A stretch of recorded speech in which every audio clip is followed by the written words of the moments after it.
Hello అండి. Welcome to నవల హృదయం. గత కొన్ని రోజులుగా కొన్ని వ్యక్తిగత కారణాల వల్ల వీడియోస్ ఇవ్వలేకపోయాను. I'm sorry. ఇక కథలోకి వెళ్ళిపోదామా? ఆటాడే సమయంలో శిశిరకు నడుము నొప్పి రావడం గమనించిన వసంత్ అంతటితో ఆట ఆపేస్తాడు. అక్కడి నుండి మాల్కు చేరుకొని షాపింగ్ ముగించుకున్న తర్వాత వారు నేరుగా నోవోటల్కు వెళ్ళి భోజనం చేస్తూ ఉంటారు. మధ్యాహ్నం తను తాగిన జ్యూస్లో ఉప్పు కలిపిందన్న కోపం మనసులో పెట్టుకున్న కిషోర్ శిశిరను బాగా చూసుకుంటున్నందుకు గాను అంటూ మర్యాదగా ఉమా ప్లేట్లో ఒక పదార్థాన్ని సర్వ్ చేయగా అందరూ తననే చూస్తూ ఉండటంతో మొహమాటం కొద్దీ దాన్ని తింటుంది ఉమ. నోట్లో పెట్టుకున్న తర్వాత అది ఒక చీజ్ బాల్ అని గ్రహించిన ఉమకు నవరంధ్రాలు పొగగొట్టాల్లా తయారయ్యాయి. వేడిగా ఉన్నప్పుడు చీజ్ తింటే నోరు కాలుతుంది కదా. ఇప్పుడు ఉమ పరిస్థితి అదే. గబగబా నీళ్లు అందుకొని తాగుతూనే నమలడం మానేసి ఏకంగా మింగేసింది. తను బాధపడుతున్నట్లు లేక ఇబ్బంది పడుతున్నట్లు తన ముఖంలో కనబడనివ్వలేదు. ఆమె పరిస్థితి అర్థమై లోపలే నవ్వుకున్నాడు కిషోర్. ఎవరికి వారు తింటూ ఉంటే అతడు ఆమె వంక ఈవిల్ స్మైల్ ఇవ్వడంతో ఉమకు ఒళ్ళు మండిపోయింది. ఉడుక్కుంటూ కాలిన నోరుకు చికిత్సగా చల్లటి జ్యూస్ తాగుతూ కొంతసేపటికి కుదుటపడింది. ఇక అంతా కబుర్లు చెప్పుకుంటూ తినడం మొదలుపెట్టగా కిషోర్ అలీతో మాట్లాడుతున్న సమయంలో కిషోర్ తాగే మసాలా కోక్లో మిరియాల పొడి వేసేసింది ఉమ. ఆ తర్వాత ఆమె అమాయకంగా తింటూ కూర్చోగా ఆ విషయం తెలియని కిషోర్కు కోక్ తాగడంతో పొలమారింది. అతడు తలపై తట్టుకుంటుంటే ఇదే మంచి అవకాశం అని అతడి తలపై గట్టిగా కొట్టింది ఉమ. ఆమె వంక మిగతా వారు విచిత్రంగా చూస్తుంటే ఏంటలా చూస్తున్నారు? పొలమారిందని తడుతున్నాను తప్ప అని పైకి అడిగి ఏంటి దొరికిపోయానా కొంపతీసి అని మనసులో అనుకుంది. ఆమె చెప్పిన దానికి ఆమె చేసిన పనిని అందరూ తేలికగా తీసుకోవడంతో ఊపిరి పీల్చుకుంది ఉమ. అలా పక్కకు చూసిన ఆమెకు తననే ఎరుపు రంగు నిండిన కళ్లతో కోపంగా చూస్తూ కనిపించాడు కిషోర్. అతని వంక ఒక నిర్లక్ష్యపు చూపు వదిలి తినడం కొనసాగించింది ఆమె.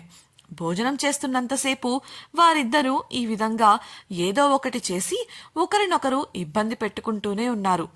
ఎవ్వరూ వారిని గమనించలేదు. కానీ ఒక్కరు మాత్రం వీరి మధ్య జరుగుతున్న టామ్ అండ్ జెర్రీ వార్ను గమనిస్తూనే ఉన్నారు. పాపం ఆ విషయం తెలియకుండా ఫోర్క్లతో గుచ్చుకుంటూ కాళ్లతో తొక్కుకుంటూ ఉండిపోయారు. చివరిగా తినడానికి ఎవరికి వారు ఒక డెజర్ట్ను ఆర్డర్ పెట్టుకోగా ఒకేసారి అందరి డెజర్ట్స్ వచ్చేశాయి. అది రావడమే ఆలస్యం. సిజ్లింగ్ బ్రౌనీ అనే డెజర్ట్ను తీసుకొని ఇష్టంగా తినడం మొదలుపెట్టింది ఉమ. నిజానికి దాన్ని ఆర్డర్ చేసింది కిషోర్. అదే విషయాన్ని శిశిర గమనించి అడిగితే మర్చిపోయాను, సారీ, కావాలంటే మీరిది తినండి అంటూ బ్లూబెర్రీ చీజ్ కేక్ను కిషోర్ ముందు పెట్టింది. ఆమె వంక కోపంగాను ఆ కేక్ వంక చిరాగ్గాను చూశాడు కిషోర్. అందరి ముందు ఆమెను ఏమీ అనలేక అయిష్టంగా ఆ కేక్ను నంజుతూ కూర్చున్నాడు. సాధారణంగా అతడికి చీజ్ కేక్ అంటే అస్సలు ఇష్టముండదు. అందుకే వేడివేడి చాక్లెట్ బ్రౌనీతో ఇచ్చే చల్లటి ఐస్ క్రీమ్ని ఆర్డర్ చేసుకున్నాడు. కానీ అతడి ఆశల మీద నీళ్లు చల్లింది ఉమ. ఆ విషయం తలుచుకుంటేనే అతడికి లోపల రగిలిపోతోంది. సరిగ్గా అప్పుడే ఉమ తినడం పూర్తి చేసుకొని చెయ్యి కడుక్కోవడానికి లేవడం గమనించి మెల్లిగా ఆమె వెనుకనే వెళ్లాడు కిషోర్. వాష్ ఏరియాలో చేయి కడుక్కొని వెనక్కు తిరిగిన ఉమ చేతిని పట్టుకొని వెనక్కు మెలిపెట్టి గోడకు ఆమెను అదిమిపెట్టాడు. ఏయ్, వదలు నన్ను అంటూ గింజుకోవడం మొదలుపెట్టింది ఉమ. అతడు అస్సలు వదలకపోగా సారీ చెప్పు అని అడగడంతో నేను చెప్పను చిరాకు పడుతూ పంతంగా చెప్పింది ఉమ. సారీ చెప్పి వెళ్ళు, లేదంటే ఏం చేస్తానో నాకే తెలీదు. ఆమెను ఇంకా గోడకు బలంగా అదిమి పెడుతూ చెప్పాడు కిషోర్. అతడు మరోసారి తనను తాకడంతో కోపంగా అతని వంక చూసింది ఉమ. ఏంటా చూపు? గుడ్లు మిటకరించి చూస్తే నేను భయపడతాననుకున్నావా? నీ వేషాలు ఇంకెవరి దగ్గరైనా వెయ్యి, మర్యాదగా సారీ చెప్పు అని విసుక్కున్నాడు కిషోర్. నేనెందుకు నీకు సారీ చెప్పాలి? అసలు ముందు నన్ను వదులు. నన్ను ముట్టుకునే హక్కు నీకెవరిచ్చారు? ఒక ఆడపిల్లతో ఇలా ప్రవర్తించడానికి నీకు సిగ్గులేదా? చిరాకుగా అంది ఉమ. కిషోర్ నవ్వి చుట్టూ చూస్తూ ఇక్కడ ఆడపిల్లలెవరూ లేరే, ఇక హక్కంటావా? అది నువ్వే ఇచ్చావు. ఏ హక్కుతో నేను తాగే జ్యూస్లో ఉప్పు కలిపావు? అదే పనితో నాకు ఆ హక్కు కూడా ఇచ్చావు. మర్యాదగా సారీ చెప్పి వెళ్ళిపో అంటూ చెప్పాడు.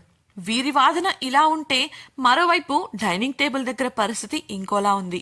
శిశిర చేతికి గాయం ఉన్న కారణంగా ఆమెను తిననివ్వకుండా చేసి తనే స్వయంగా ఆమెకు తినిపిస్తున్నాడు వసంత్. శిశిర కూడా తప్పక అతడు పెడితే తింటూ కూర్చోగా డెజర్ట్ రావడంతో పూర్తిగా రొమాంటిక్ మోడ్లోకి మారిపోయాడు వసంత్. కానీ బయటపడలేదు. డెజర్ట్ కూడా అతడే తినిపిస్తూ ఆమె నోటిదాకా తీసుకువెళ్లి పెట్టకుండా అతను తింటుంటే అతని వంక విసుగ్గా చూసింది శిశిర. కోపమొస్తుంది కానీ ఏమీ అనలేక గుర్రుగా చూస్తూ కూర్చుంది. వారిద్దరి మధ్య జరుగుతున్నది చూసి ముసిముసిగా నవ్వుకున్నారు అలీ రేష్మలు.